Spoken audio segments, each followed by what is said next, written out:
All right, so this is Tony and I in our presentation. So I'm going to share my screen and get that rolling. Let's see here.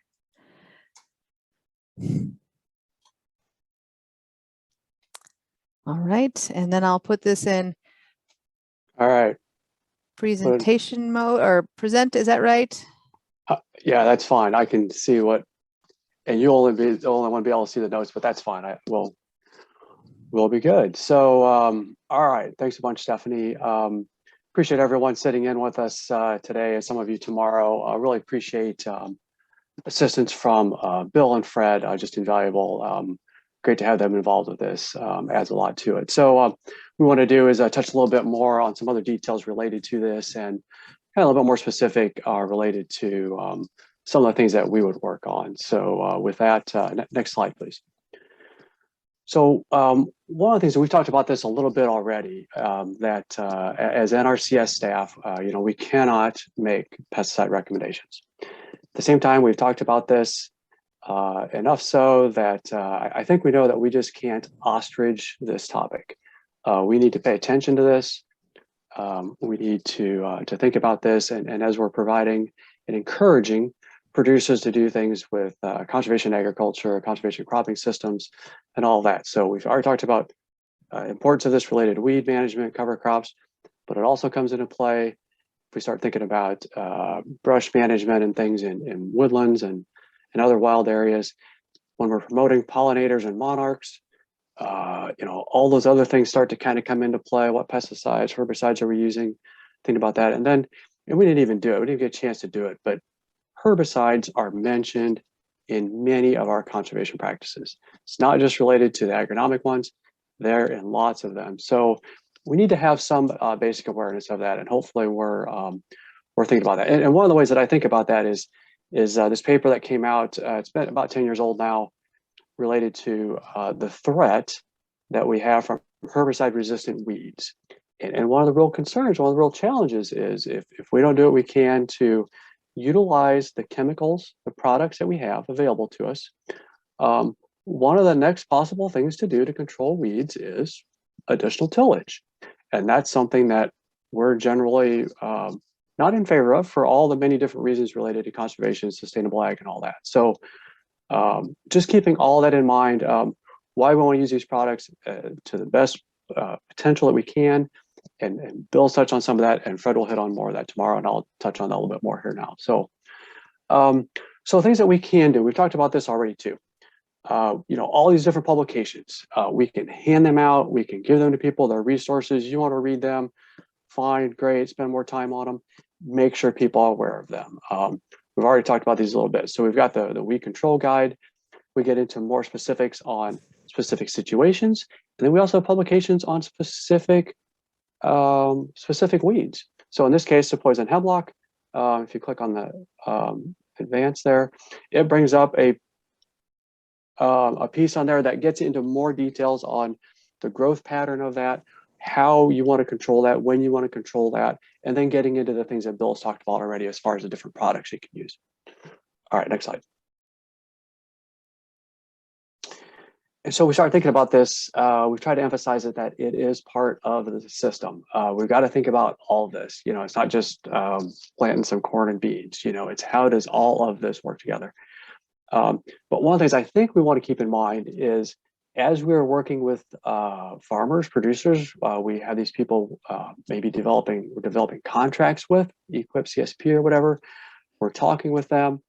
We're out visiting their farms. We're out there on a CRP filter strip visit or whatever, and we realize that they have weed control issues on their farm already. We notice there are some other challenges out there on their farm, and I think we really want to think about what cover crops we might promote to that person. If there's already obvious weed issues out there, we do not want to recommend they start with an annual ryegrass. We want to start them with something that winter kills. We want to start them with something else that kills easier. So, and then also a little bit of that look in the mirror about what might be causing some of that. So again, all this kind of fits together. Thinking about potential carryovers, and Bill talked about that a little bit too. what products are we using for weed control this year? How does it impact the cover crop we're wanting to plant this fall?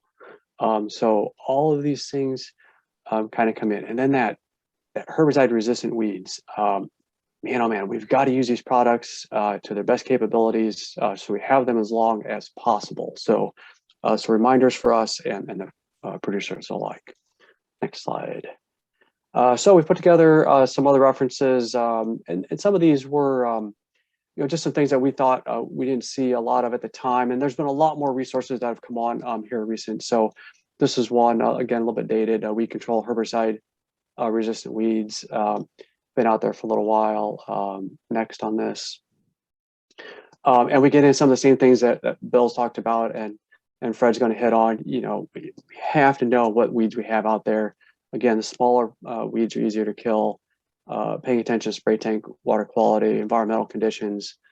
Another one that we haven't talked much about, but enhancing the cash crop competition with soybeans, narrow rows, canopy faster, and can help to control some of the weeds. So just other pieces to keep in mind when we think about weed control options in that. So next slide, please. Also, this last year, we updated our conservation agronomy and conservation cropping systems website. We also have this piece in here on pest management. A few years ago, worked with Purdue and some others to develop these integrated pest, weeds, insects, and disease management and high residue cropping systems. So really just trying to think about, as we're promoting these high residue planting systems, how we think about these things, and we think about them a little bit differently. So in this particular one, we tried to touch on weeds a little bit.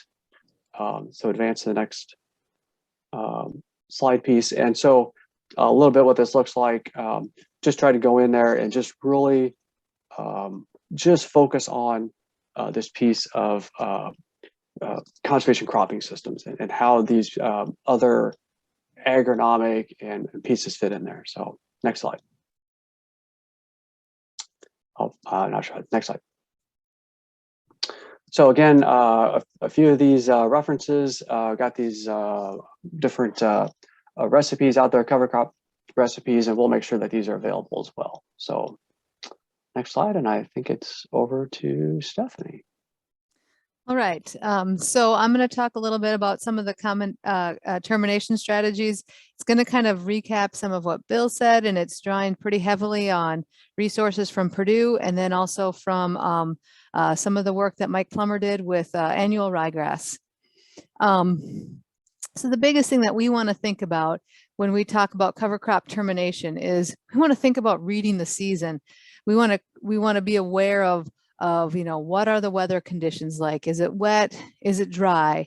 Are we looking at termination in early April? What is the size of those cover crops? We want to try to get the, in the case of annual ryegrass, we really want to get that cover crop terminated before jointing. So if that's the case, then some of the things that Bill hit on when thinking about having that soil and the temperature be warm enough during the day, making sure that our nighttime temperatures are warm enough, make sure that we're spraying in the middle of the day. Those things that we discussed in the scenarios, those are the things that we want to be making sure are happening if we're making a decision to terminate a cover crop maybe earlier in the season.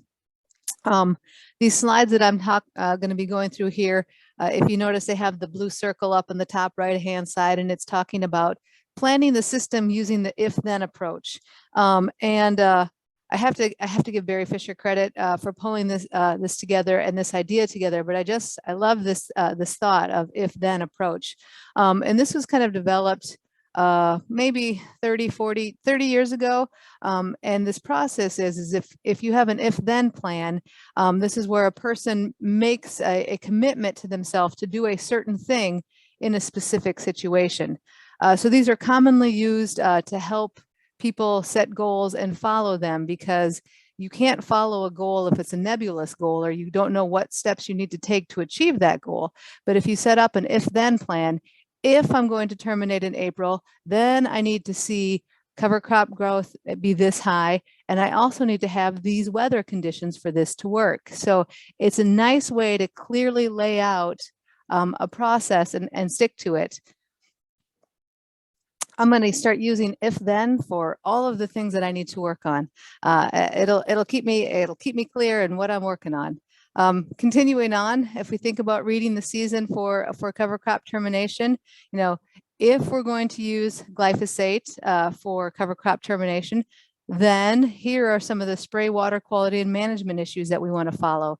And again, these recommendations come right out of Purdue Extension's Successful Annual Ryegrass Termination and the Ryegrass Cover Crop publication with the Oregon Ryegrass Commission. So again, thinking about the treatments that we need to add to the water, the amount of water or spray that we're going to use, how many gallons of water we're going to use, and also those considerations for nozzle sizes and pressure, and also working to avoid antagonism. So again, thinking about all of these things as we read the season and working on successful cover crop termination. Again, thinking about that if annual ryegrass, then work really hard to avoid herbicide antagonism, right? We want to consider modes of action. And this graph that we have here, this comes from Mike Plummer, and this is pretty old. This is 25, 26 years old here. But the reason why I kept this slide in here with that date is just to show that there have been people doing research on cover crops and cover crop termination for a really long time. And we still have farmers that are having issues with this and struggling with this. And so this training today what I'm hoping is that we are creating a unified message in these types of considerations and these talk points, so that as we're working with our farmers, that this consistent message gets across, avoiding herbicide antagonism, considering the modes of action, looking at the different, the way that adding, in this example here, which again is very dated, a degree extra product to a glyphosate makes glyphosate for termination pretty ineffective. Again, if annual ryegrass, then make sure to seek herbicide synergy, right? So again, thinking about that mode of action consideration, if glyphosate alone is only so effective as it shows in the first part of this graph, then making an additive, adding a different chemical to glyphosate in this situation makes termination even more successful. So again, that awareness that adding some things to a burn down application can make it less effective, and adding other things to a burn down application can make it more effective. Other things that we want to think about for cover crop termination is really in most cases, if we can, especially with our farmers that are new to using cover crops in their system, trying to get that cover crop terminated 2 weeks or more before planting, so that it's dead and crispy, is going to increase the success that farmer has in the first few years that they're using cover crops. So again, reading that season, thinking about your windows of when you don't have rain and when you can get out there and terminate, and hopefully it stays dry after you go through and do that termination activity. But sometimes you don't get to have that, rain-free period last as long as we would like. And so then sometimes you might be looking at terminating your cover crop and then having it still be somewhat green when you're going in there to plant. And so again, terminating just a few days before planting can have some issues. And I think that was one of the questions that was brought up earlier in the discussion, that awareness here that let's see here, I got my laser pointer, that awareness here that, again, sometimes if we're planting into a high biomass cover or it's mature, that we might have just tangling like crazy in our closing wheels, or we might get hairpinning in the slot, which is going to affect stand and leave that slot to be wide open for pests and other issues to be occurring to that seed before it even gets a good growth going. So again, thinking about reading that season and thinking about, are we going to be able to cut through that residue if we sprayed it a week ago, but it's not yet dead and it's not yet dry and crispy? How is this going to work? And so these are the considerations that we want to have. If we terminate a cover crop, a few days before planting or a week before planting, in particular, in this case, I'm talking about cereal rye, and it gets rained on, then that residue lays on the ground wet and rubbery. I like to refer to it as wet spaghetti noodles. And that soil's not going to dry up. And when we do finally get in that field, we might have more wrapping, more clogging, more hairpinning. So timing that consideration to be, 2 weeks in advance, or start to think about, if the season is wet, to plant or to look at terminating right at planting. That time in the middle, that's when we start to run into these issues. All right. I like having some of these slides here. I should have mentioned ahead of time, we might have some Where's Waldo with people, with pictures of people in the PowerPoint today, but you can maybe find a couple Waldo pictures here and there. But again, thinking about reading our season, if we have seed heads emerge, we need to really think about or consider, can we plant green? Can we still terminate before the entire field is in reproductive mode? So some of those considerations we want to think about with planting green. We want to try to spray 1 to 2 days before planting, or spray after planting within that same window. I always like to say within a day or two of planting is still what I would consider to be planting green. And again, there's some really excellent Purdue references out there that we can look into, and will be resources available to you.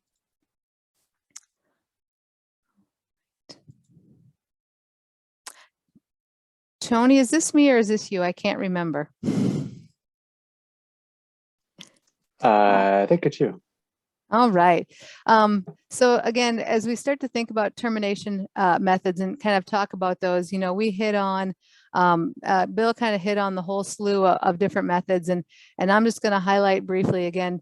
We have termination methods, and there's chemical termination methods that most of our farmers will likely be using. But in a year like this year, where we may have chemical shortages, or the chemicals that might be used for burn down aren't available, farmers are looking to other options. And so again, just for the purpose of awareness, we want to think about things like planting green. And these are just a couple of videos that we have that I'm going to just share. So hopefully we have good video quality, and that these can be observed.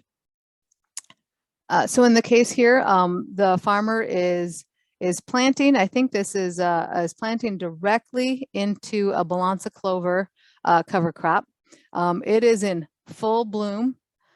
So this field, and it doesn't look very tall, does it? But this is a plant that's prostrate, so it lays on the ground and just all over itself. And so this mat, when we get to the next video, you would not believe how thick this Balanza clover is. So here's the next video of that Balanza clover. The farmer is going in here to just kind of show you how thick this is. And one of the things that Bill said is when we're thinking about roller crimping, we want to think about the plants that can successfully be crimped. And Balanza clover is great because it has that hollow stem. In this picture here, I would guess that we probably had 12 inches to 15 inches of biomass there, of wet biomass. Think about how crazy that must be to plant through. So again, thinking about planting green, if a farmer is either making that decision by choice or because that's the only choice they have given the season, there's a lot of different considerations to think about. And that can change depending on the time of year, because we can see a lot of growth from the 24th of April to the 22nd of May. In a whole month, cereal rye can go from 12 inches tall to over the cab of your tractor. So in that cover crop termination and the idea about reading the season, when we think about planting into high biomass, what are the things that we want to think about? And again, this is an if-then thing. If I have to plant into high biomass, then I want to make sure that I match my planter setup to the conditions. I want to make sure that I'm scouting for pests and beneficial insects, because again, this living system is going to be full of different creatures out there, and we want to fully account for the the ones that we don't want there, and we also want to be aware of the beneficials and the ones that we do want there. And then we also want to think about constantly reading that season for early termination or planting green, knowing if is it too wet to terminate? Are we having to wait longer, or is it going to be dry and allow us to terminate early? And the other thing we want to think about is do we have a crimper available that we can utilize in these situations? So as we think about the need for high biomass plantings, we start to think about modifications, and Bill really covered a lot of these. I'm just going to briefly kind of go over some of those. When we think about our closing wheels in the back, we want to ensure that our row cleaners and our closing wheels, that they aren't prone to wrapping, right? So if we had that experience before, or we're starting to experience that now, start to look at with row cleaners, maybe taking them off. That's a really hard step for many farmers, but if you ask farmers who have had experience with planting green or more into some of these high biomass plantings, taking them off the planter is one way that they've addressed that issue, just because then they're not even there anymore. So working with the farmer, providing that idea, and maybe even having them try half the planter with row cleaners removed, and be able to compare that to their typical setup on their planter. And that would give them some good information and help them to make a decision.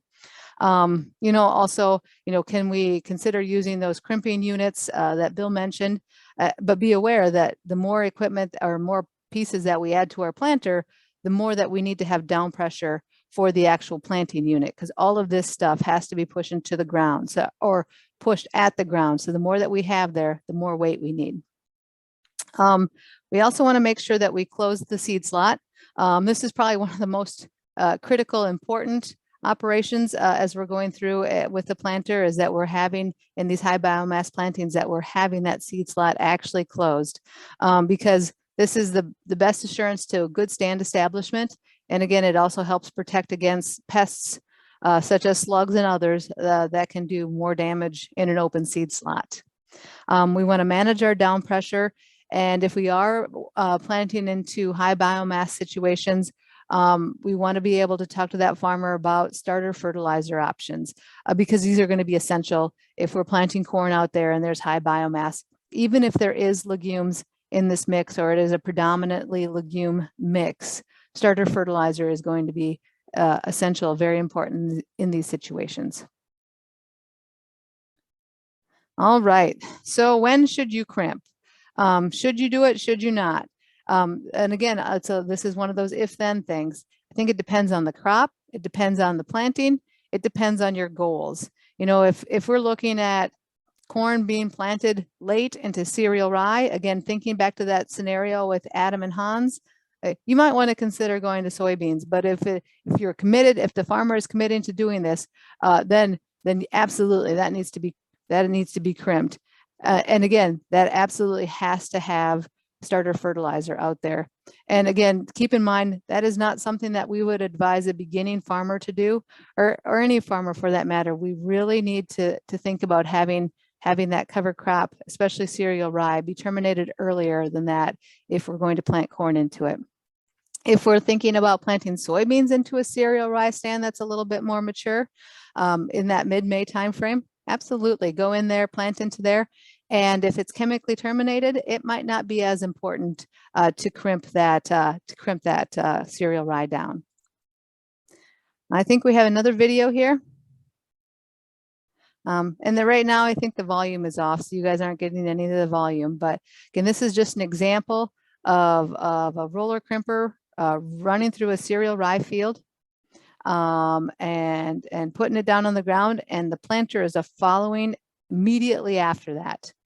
Now, this farmer will also tell you that typically they don't crimp before planting, but for the purposes of what they needed this year in this situation, they decided to run the crimper right in front of it.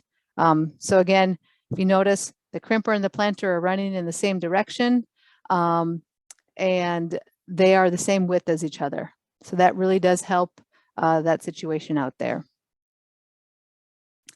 With crimping, we want to think about how that crimping manages our sunlight.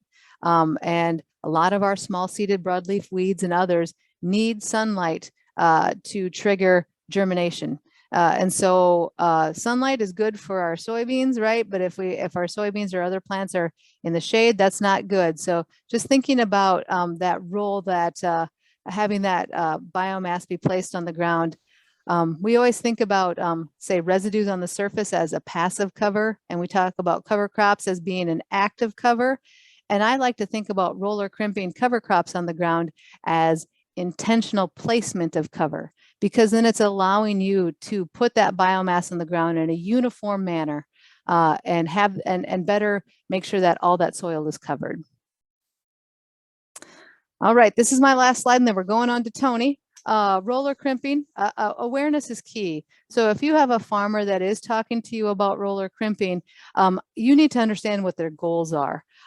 Is termination the goal? If that's their goal, then they have to be fully prepared to wait until that cover crop is in full anthesis. So we have, if this is cereal rye, there needs to be pollen on the seed head of that cereal rye plant all the way up and down on that seed head, and we need to see that on 50 to 80% of the entire field.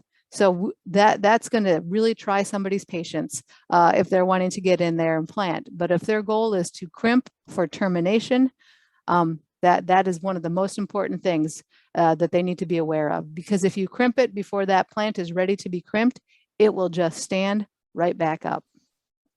If the goal is to put biomass on the soil surface, with the full awareness that they would need to come back with an herbicide pass after that to spray over the top of it and make sure that it's dead, then you're opening up that window of timing just a little bit more. And again, the idea of putting biomass on the soil surface, if you notice towards the bottom on the right, it talks about it helps to facilitate residue breakdown, and it really activates that soil biology. And it allows you to intentionally place that cover in a strategic way so that you don't have gaps, or that dying cover crop isn't just falling down willy-nilly all over the place with big spots of bare soil still continuing to be exposed. So again, that awareness also flows over into what species. The only species that we have in our cover crop world that really can successfully be terminated with roller crimping is a cereal rye, hairy vetch, balansa clover. You might have some success with field peas or others because of their slightly hollow stem and they're very succulent, but that cover crop must be mature. If you're working with a farmer who's using a VNS cover crop, then we might see multiple maturation dates, and so roller crimping might not be as successful because it really needs to be variety specific. Again, we need to see all of that field at that same growth stage of maturity so that roller crimping can occur. And again, thoughts about planting first or crimping first. We want to think about the planter width, and the direction is the same as the crimper. All right, Tony, I'm handing it off to you.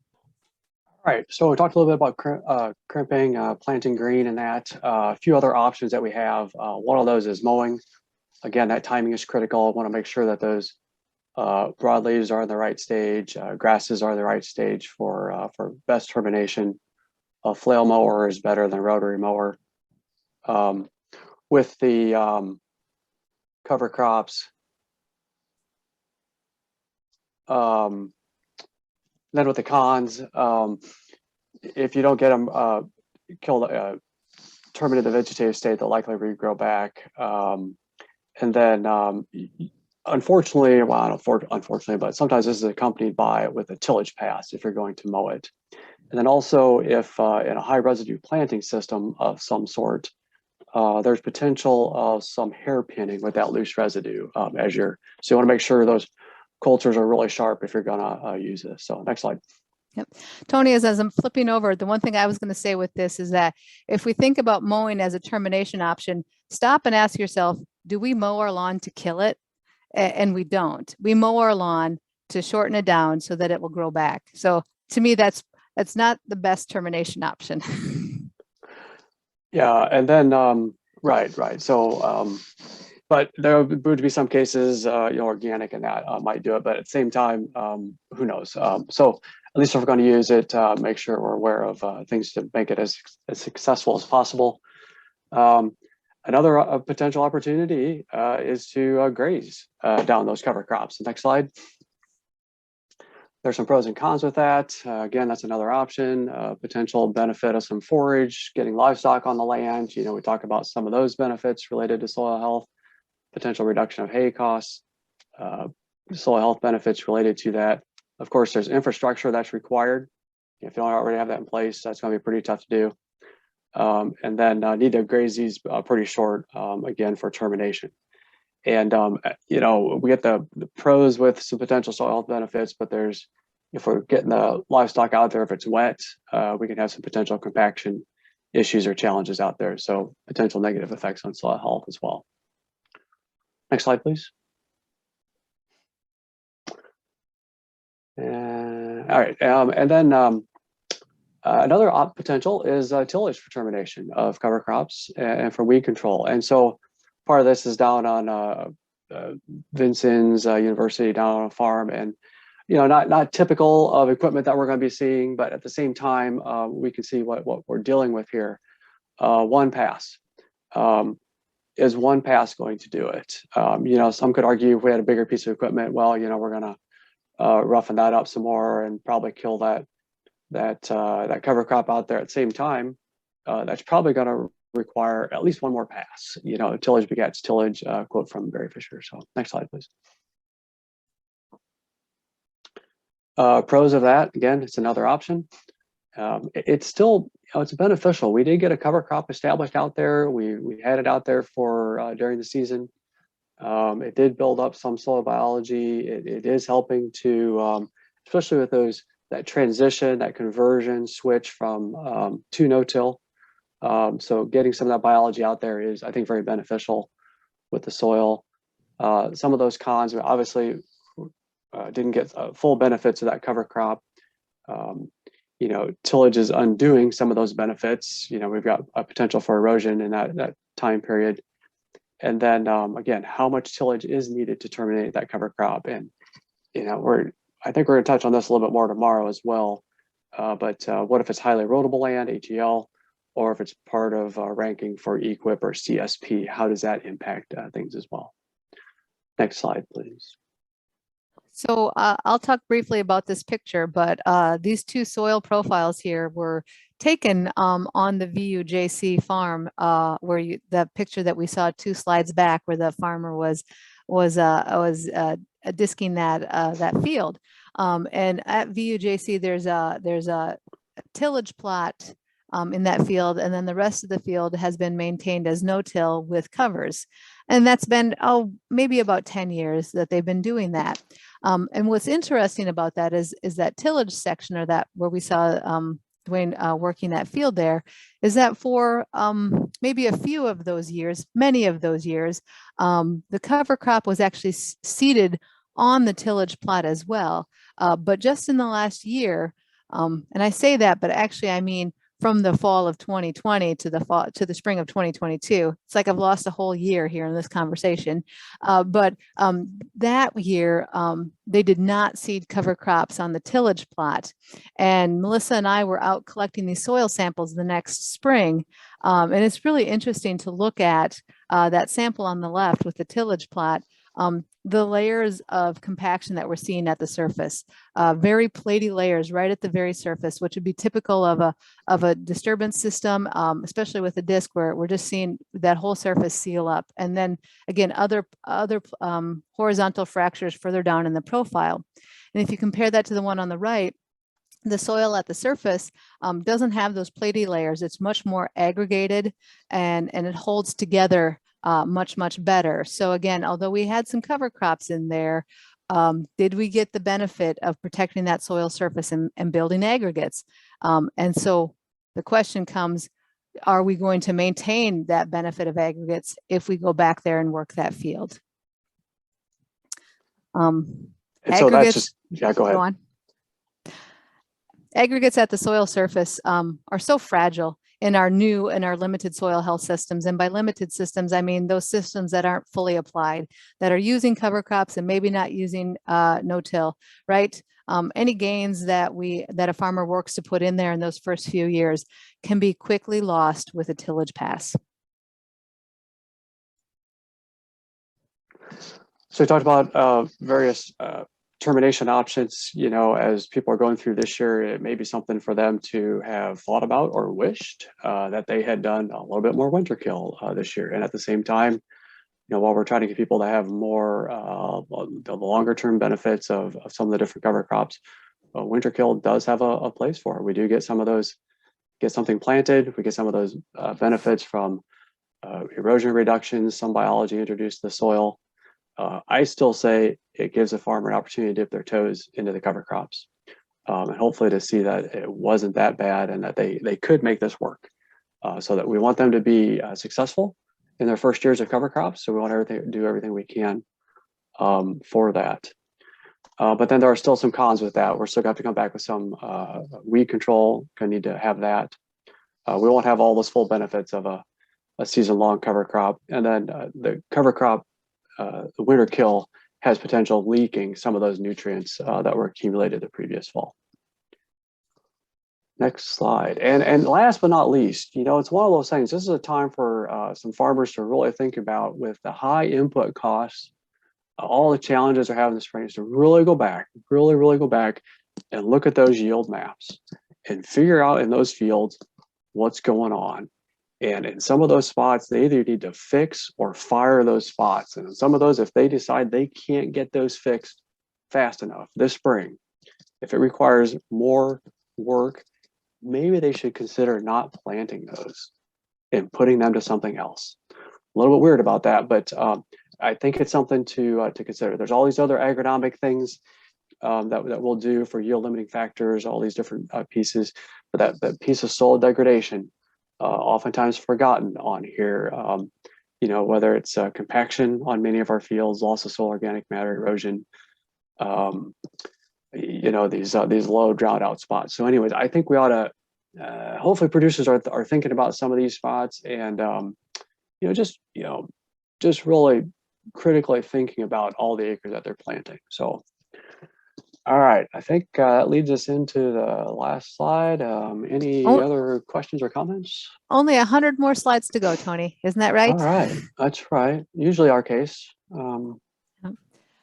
So I do have another slide here, just again as a reminder that today and tomorrow will count as contact hours, 2 contact hours for conservation planner, continuing contact hours or continuing education units that are needed to maintain your planner certification. So I know that in conversations with Jennifer, that they're working on developing a bulletin to help guide you in this process, and working with your supervisor on how to track these so that you can enter them in AgLearn. So again, just keep that in mind, and make sure that you keep the agenda, I think, which is attached to the to the Outlook invitation. And I think that's all we have right now. Do we have any questions? I know we're right at like a minute or so before our ending. Do we have any questions, Hans, or anything like that? There have not been any questions per se. Please note in the chat that the Land Stewardship Initiative information is there for those that would like to learn more about that. Stephen, I do have a quick question for you and Tony. The reason antithesis, oh, you said no? No, I was going to say, Fred. why does that doesn't surprise me at all, Fred. Well, I'm so glad you have a question. So I'll just ask you. The reason we use antithesis and you want 50 to 80%, or I think Tony mentioned 80% bloom on something. Is that because the plants are so far into that reproductive development that they can't come back on that? Why? I mean, that seemed to be important with you and Bill. Is it past that cycle that they can't come back? And if I go before it, then it can try to reproduce, which is its goal, right? But is that the reasoning? Yeah, you said that just great, Fred. You know, when a plant switches from vegetative mode to reproductive mode, they put all of their energy and resources into reproduction. And so if we're looking at termination during that point in time, they need to be far enough in that reproductive process so that when we work to terminate it via mowing or crimping, or even sometimes in other methods, it will be so far along that it can't recover. There's no energy reserves left in that plant for it to start putting out a new vegetative shoot. Okay. So yeah, that was a really good point. I'm glad you brought that up. All right, everyone. We've put a lot of information on you today. I thank you for sticking with us for the full 3 hours. We'll see you bright and early again tomorrow morning at 9 a.m. And again, any questions you have, put them in the chat or feel free to email any of us here and we will try to address those questions tomorrow.